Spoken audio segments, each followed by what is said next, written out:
Hey Nikki. So the first event that I went to was a University of Illinois football game at Champaign-Urbana.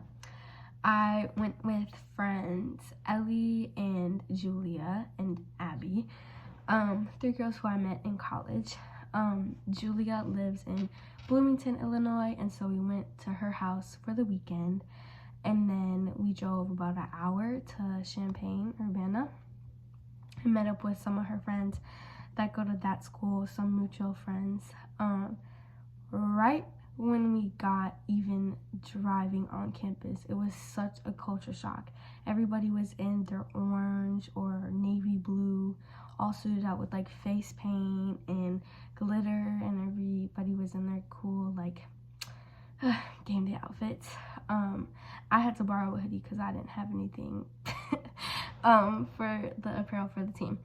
But it was crazy. The campus was massive compared to North Park, and everybody was fitted out. So it was their homecoming game. So the tailgate was insane. People were drinking. Parents were like giving their children shots, which I thought was crazy. I don't know what I was expecting at the tailgate. I've never been to a game this big, so it was definitely an experience for me. We got to the game and we were like front center in the student section, and it was packed, so it was really fun. They ended up losing the game, but their homecoming game reminded me of Cobra Kai, because Cobra Kai is all about legacy and holding on to your past and holding a grudge, but not in a good way. Where I think homecoming games, people hold on to their past, but in a lighter light, because they come back to their campus, it's nostalgic. At the homecoming halftime, there was baton twirlers and people from the marching band from like 50 years ago. And so you had during halftime like current students from the university and like old students who had graduated like 50 years ago, like grandmas and grandpas in the marching band and the color guard. So that was kind of a cool experience to see how important legacy and alumni are for the homecoming game at University Champaign-Urbana. I thought they were gonna win. They ended up losing like within the last like minute, and that was kind of upsetting. But overall, it was a great experience to be at a big, I think they're Big Ten school, and just see how they operate. Their game was so different from North Park football. North Park football games only last an hour. No, not an hour, 2 hours, where this football game lasted 4 to 5 hours because of all the commercial breaks that they had to take, because it was being live and broadcasted, as well as just larger timeouts because of the Division I. So it was a great experience. I'm glad I went to the game. It was a little expensive. It was like $30 compared to going to North Park games for free. Overall great experience, and I think I would go again. Maybe not. I doubt it. All right. The second event that I went to was in Florida. The first weekend in November, my grandparents celebrated their 50th wedding anniversary, which is insane. The whole family flew or drove to Florida, and the whole family has not been together since 2010 or 11, so it's been more than 10 years since the whole family has been united. That includes aunties, uncles, cousins, everybody. So it was a very memorable weekend for me, and I know it was very memorable for my grandparents. We did a lot of things together as a family. We took family pictures. We also went to the Garlic, which is an amazing restaurant in Florida. They serve garlic with bread, and it's delicious. A little bit of my grandparents, they fell in love when they met each other in 3rd grade, or so my grandpa says. But then my grandma got pregnant at 17. My grandpa was 18. So then they got married, and they've been together ever since. And we celebrated their 50th wedding anniversary. And so one big gift that the whole family gave them was a talent show, and that's the event that I kind of want to focus on. Everybody in the family had to come prepared with a talent. I wrote a poem and a little, it was almost like a commencement speech, like public speaking, but towards my grandparents, and just saying how much I was appreciative of them and loved how they loved each other.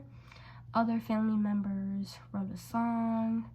Other family members did an activity. A lot of people wrote poems and had scripture or readings. I come from a very musical family, so there was a lot of songs. I think 3 people wrote a song. But that relates to class because, in a way, I feel like that was a kindness project for my grandma and grandpa. Everybody had appraisal, thankfulness, and words of affirmation that they shared with my grandparents. And I know that it meant the world to them. They were recording the whole thing and definitely posted pictures on Facebook. So the kindness was contagious, and it was very emotional for them. They both got a little teary-eyed at the end. But it just goes to show how important it is to show love to others, whether it be family or not family, and just know that people like to feel appreciated and seen and heard, especially after 50 years of marriage, because that's kind of unheard of in this time and age. So 50th wedding anniversary, the talent show related to the kindness projects, and how important and relevant it is to share your talent, share your kindness, and show love to others. One thing that I forgot to mention is when I was in Florida for my grandparents' 50th anniversary, a lot of family was together. And we all know when a lot of family comes together, there is a lot of conflict and group communication that takes place. And it made me think of the 12 Angry Men. It made me think of which juror do I want to be in life when conflict arises. And so that was a pivotal moment that I was like, I'm definitely talking about group communications about this. So yeah. All right. The last event that I went to was a Friendsgiving over Thanksgiving break. And I celebrated this with a lot of girlfriends. I think there was around like 10 of us there. Everybody brought their own dish. It could either be a side, the main, a dessert. So I made apple crisp. Other people made apple pie. Other people made the mashed potatoes, ham, stuffing, green bean casserole. Someone made an Oreo cheesecake. Someone made the gravy, etc. But this Friendsgiving relates to class because it shows the development stages of a group event or group communication. So the forming stage is characterized by team orientation. So my one friend, she organized the event and she sent out a mass text to everybody. She was one kind of coordinating who's gonna bring what. We still need someone to bring this. She was kind of the team lead. The next stage is the storming stage. The power struggle, I feel like, was understanding, okay, who's coming? What do we need? What do we not have? What are the last minute things we still need to grab? And the norming stage was probably the preparation everybody had individually to try to get there, preparing their own food that they made and getting ready in their outfits. And then the performing stage was the actual act of the Friendsgiving, when we were all sitting around the table and eating the food that we had all prepared. And then we went around the circle. We talked about what we were thankful for. Everybody, one by one, said what they were thankful for. And it was really heartwarming to hear everybody's responses and just being with this gang of girls, gang of women, because we were all over 18. I'm going to start saying that now. And it was really cool. Nobody was on their phones either. I don't remember once seeing anybody on their phone, which I appreciate and I value. which I guess in turn relates to the social dilemma and just how teenagers, millennials, people my age, people older and people younger are addicted to their phones and to that blue light. But I feel like everybody did a good job of just being very present and intentional and speaking and listening to one another. And then I guess that brings me to the adjourning stage. Once all the food and dishes were put away and chairs were put back, people left. So adjourning, the end of the Friendsgiving. Those are the 5 stages of group development: the forming stage, storming stage, norming stage, performing stage, and adjourning stage. So my Friendsgiving relates to class because it had all those components of the group development and related to the social dilemma and how none of my friends were really on their phones. So it was a great Friendsgiving. I loved it. All right, the final segment of this video observational assignment is to talk about how the class went in my experience. Nikki, you already know I love your classes, so as always, a lot of praise for you and what you do, but specifically about group communications. Group communications.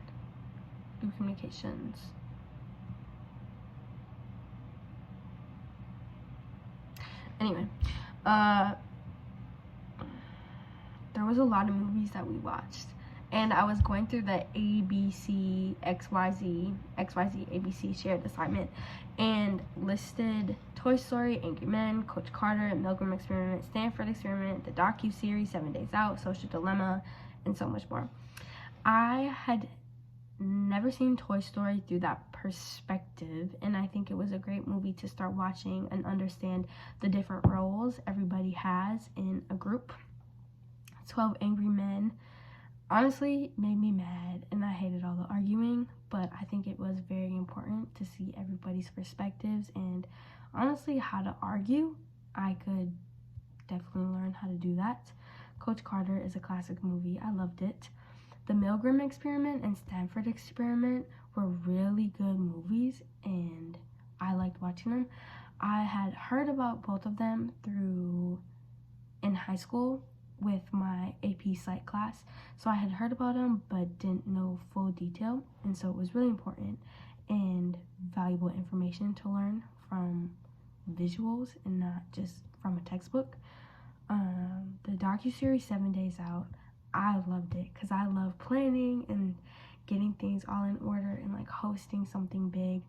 I was tasked to watch the restaurant episode, and I kind of followed the project manager of the episode, and I could definitely see myself being a project manager sometime in my future career down the line. Social Dilemma, I had watched probably 4 times, but every time I noticed something new, and every time I cling to a new fact or a new statistic, so always a good one to watch. Class topics and class lessons, I really loved the segment where we dived into decades and understanding millennials, Gen X. What was your generation? I know I said I would never forget it, but I'm afraid I'm gonna forget it. Gen X, maybe? Hopefully that's right. The party was also super fun, planning and getting ready for that, coming together as a class and making that happen. That was a really fun thing to do. My favorite project, though, probably had to be the kindness project. I loved seeing everybody's reaction and just spreading joy and making people smile. I think this last project is probably, I don't want to say the most hardest because it's not hard, it's just a lot of different components with the debate and then the sitcom and then the stop-go motion thing. I feel like separately they're great assignments, but all together in one, I feel like it's kind of a rush to get it all done. However, I have no doubt that my group and everybody in the class can do it. I think it's just one of those things at the end of the semester, it just seems like a lot. But I have faith in myself and I have faith in my classmates that will get it done. So thank you for listening to my video, and I loved your class as always, and hopefully you like my film studies trilogy assignment.